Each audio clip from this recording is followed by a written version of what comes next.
Salut tout le monde! Première affaire que je veux dire, là, je ne suis pas avocat immobilier. Je ne suis pas notaire. Je ne suis pas dans le système juridique.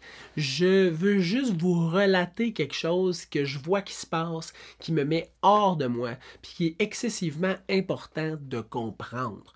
L'annulation ou la renégociation d'une offre d'achat suite à une acceptation. Fac, tu fais une offre d'achat sur une maison, conditionnelle à l'inspection, puis suite à l'inspection, tu annules ton offre ou tu tentes de renégocier le prix entendu.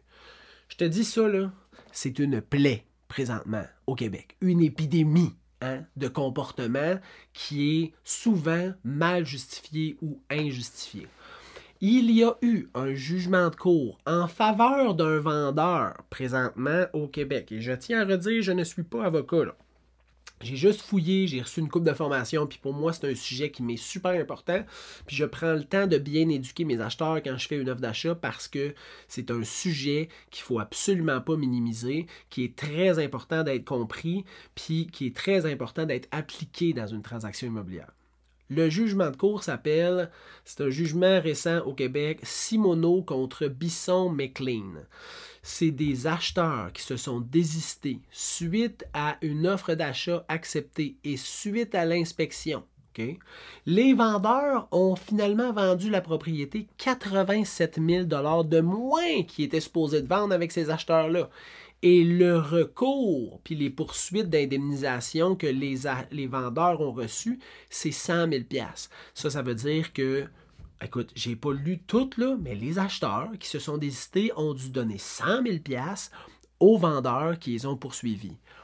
Ouh, tabarnak, hein? Ça, c'est pas une situation dans laquelle tu veux te trouver, mais vraiment, vraiment pas. Lisons ensemble, puis là, je vais lire la clause textuellement. Lisons ensemble la clause, puis vous allez comprendre que c'est pas noir ou blanc. À vrai dire, c'est gris foncé, là, mais tu peux pas t'en servir de façon comme tu veux. Je vous lis la clause 8.1. Okay?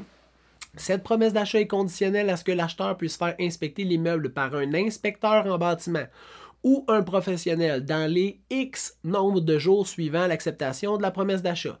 Si cette inspection révèle l'existence d'un facteur se rapportant à l'immeuble susceptible de façon significative d'en diminuer la valeur ou les revenus ou d'en augmenter les dépenses, l'acheteur devra en aviser le vendeur par écrit dans les 4 jours suivant l'expiration de ce délai mentionné ci-dessus. La présente promesse d'achat deviendra nulle en avenue à compter du moment de la réception de l'avis par le vendeur, accompagné d'une copie du rapport d'inspection. Fait que là, c'est important de se rappeler ça aussi, là.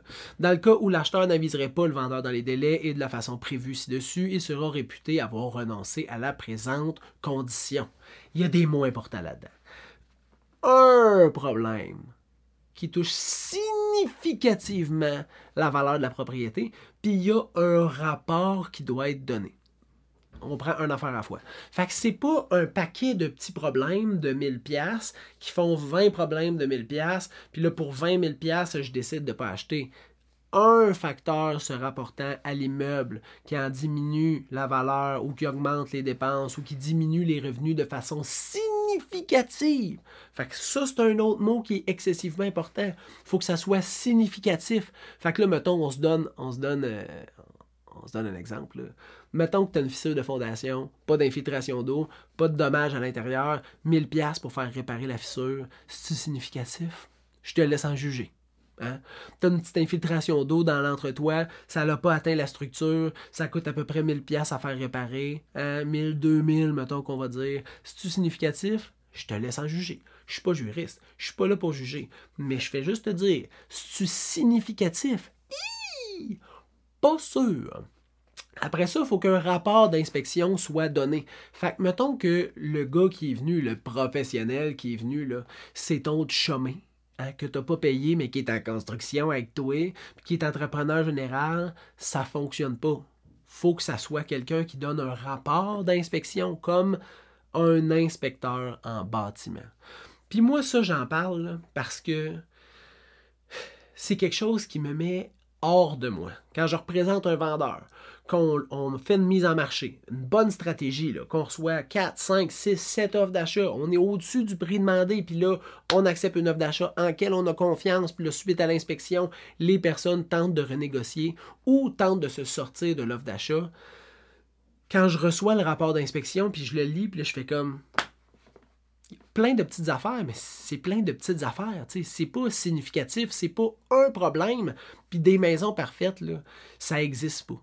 T'achètes pas une maison neuve que les gens viennent de construire, que tu fais faire une inspection, pré-livraison, puis tu fais comme Chris, les gars, vous avez vraiment mal travaillé, il y a telle affaire qui est pas au cas du bâtiment d'aujourd'hui, puis c'est aujourd'hui que vous l'avez construit, tu sais. Mais non, là, t'achètes une maison de 1976, fait que ça se peut que des petites fissures de fondation, il y ait ça, qu'il y ait des fenêtres décellées, qu'il y ait une coupe de fil d'aluminium dans ta maison, qu'il manque un petit peu d'isolant dans ton entretoit, que les joints scellants aient besoin d'être refaits autour des fenêtres, des portes, des ouvertures dans ton revêtement. Ça se peut que ta galerie soit trop proche un peu de ta porte. Ça se peut que les pentes de terrain sur un coin de terrain s'en vont vers ta fondation au lieu d'aller vers ton fond de terrain.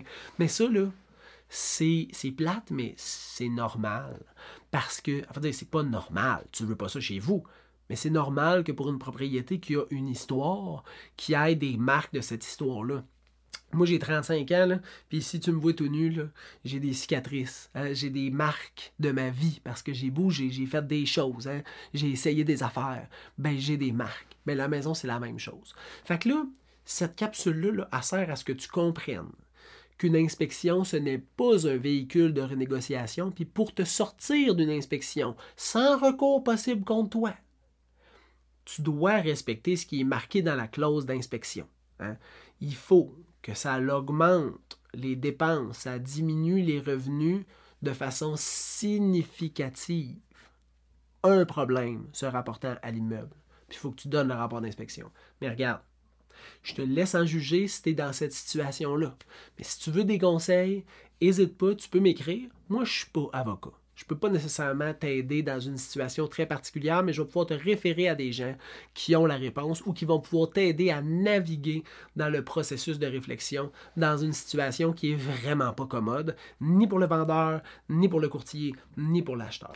Si jamais tu as des questions, tu m'écris au info@serviceimmobilier.ca ou tu t'en vas sur le serviceimmobilier.ca, puis tu m'écris, puis je vais te référer aux bonnes personnes. Puis si j'ai les capacités de pouvoir t'aider ou de préparer un projet puis d'éviter cette situation-là, ça va me faire plaisir, je vais le faire. Je te souhaite une bonne fin de journée.